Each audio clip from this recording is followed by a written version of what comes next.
In today's video, I'm going to teach you how to restore older version of a file, our Google Drive hacks. I accidentally edited my file. If you changed a document by mistake or overwrote a file you still need, Google Drive makes it easy to pull an earlier version without deleting your current one. I'll walk you through exactly where to click and what to expect so you can get that older copy back quickly. First, open Google Drive in your browser and head to the main homepage. From there, go into My Drive, which is where your personal files and folders live.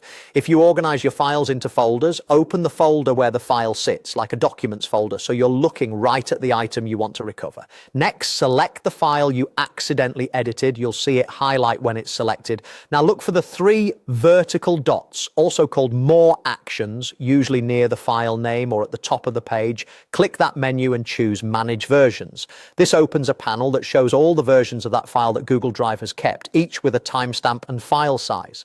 Think of it as a timeline of the file's previous uploads. In the Manage Versions window, find the version you want to retrieve. If you're not sure which one is right, check the dates and sizes to narrow it down. On the version you want, click the small three-dot menu next to it and choose Download.